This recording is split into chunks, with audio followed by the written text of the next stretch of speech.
жазгы тала жумуштарына даярдыктар жаман эмес деңгээлде деп айтсам болот. Жалпысынан алганда өлкөдө жазгы тала иштерине даярдык жаман эмес деңгээлде. Мындай бааны Айыл чарба министри кечээ парламентте берди. Министрдин баяндамасына ишенсек, айдоо себүү иштерине 80%дан жогору үрөн бар. Маселе жаралбайт. Учурда сапаттуу үрөн Өзгөн жана Баткен райондоруна жеткирилүүдө. Ал эми айыл чарба техникаларынын 85% алдыдагы тала иштерине даяр. Бул үрөн менен камсыз болууда мындай көйгөй жаралбайт. Минералдык жер семирткичтер боюнча биздин Кыргызстанда 17 компания четтен минералдык жер семирткичтерди импорттоо менен алектенишет. Январда алардын баарын чогултуп сүйлөштүк. Бүгүнкү күндө Кыргызстанда жалпы 40 000 тонна минералдык жер семирткич бар. Анын ичинде 30 000 тоннасы аммиак селитрасы жана фосфордук жер семирткичтер 10 000 тоннага жакын бар. Бардык жерлерде бар. Баасы былтыркы жылга салыштырмалуу төмөн.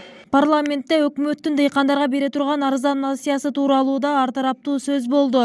Эл өкүлдөрү жеңилдетилген насыяларды алууда калк үчүн тоскоолдуктар болуп жатканын айтышты. Чынында өкмөттүн арзан насыясынан үмүт арткан дыйкандар көп. Тилекке каршы каражат баарына тегиз жетпейт. Январь айында эле 11 000ден ашуун жаран насыя алууга кезекке турган. Быйылда дыйкандарга 6% менен 2 долбоор аркылуу насыя берилери айтылды. Биздин дыйкандарга акча бөлүп кредит берсеңиздер жакшы болот эле. Bir 10 күндөн кийин уже бизде башталат жазгы тала иштери да. 20 күндөн ичинде Айыл банктын отчетун карасам 11.654 000 киши очередке тура калды да. Алар эле ошо 11 000 киши эле 13 миллиард сом сурап атышат да.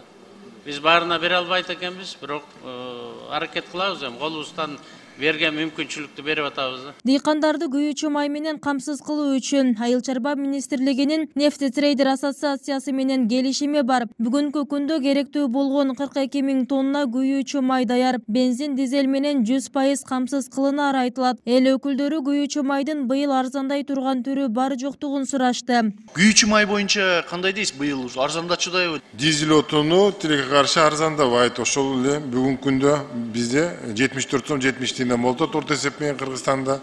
Аны баарыбыз эле көрүп атабыз. Суроо ошон үчүн жаралып атат. Дыйкандарга мындай арзан сүйлөшүүлөр болуп атабы, иш аракеттер болуп атабы? Сиз эчтеке арзандабайт деп туруп алганыңыз мен үчүн бул кандай? Элге жооп бергениңиз бул? Матрезервтер уже разнарядкасын алышты. 3 миллион литрди бардык регион областтарга, райондорго бөлүндү. 65 сомдон болду.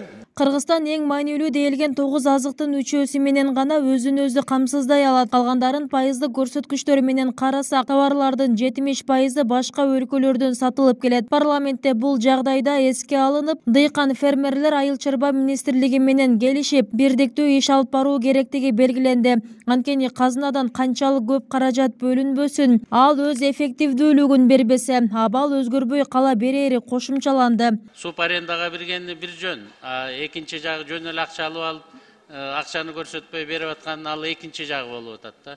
ФПС жерлерин дагы тартипке келтиребиз. Жалпы эле Кыргызстан боюнча Айыл чарба министрлиги эмнени айда десе, ошону айдаганды үйрөнүшүбүз керек. Биз рынокко чыга албай атпайбызбы? Такыр объем жок. Ошондуктан добровольно принудительный механизмдер иштей башташ керек да.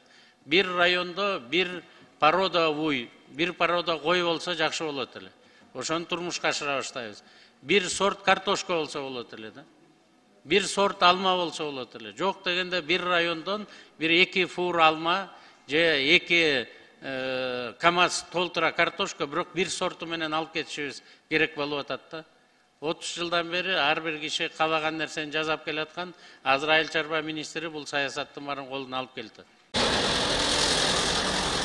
Быйылдагы ирригация маселелерин жакшыртууга өзгөчө көңүл бурулат. Бул максатка 2,5 эсе көп каражат каралган. Быйылкы жылга 816 чакырым сугат каналы тазаланат. Бул былтыркыга караганда 50 чакырымга көбүрөөк. Мындан сырткары жайыттардын деградацияга учурашы боюнча да маселе каралды. Кыргызстанда жалпы 1,268 000 гектар айдоо жери бар. Былтыркы жылга салыштырмалуу 400 000 гектар жерге көбөйтүлөт. Бүбүсара Орозалиева, 7 канал.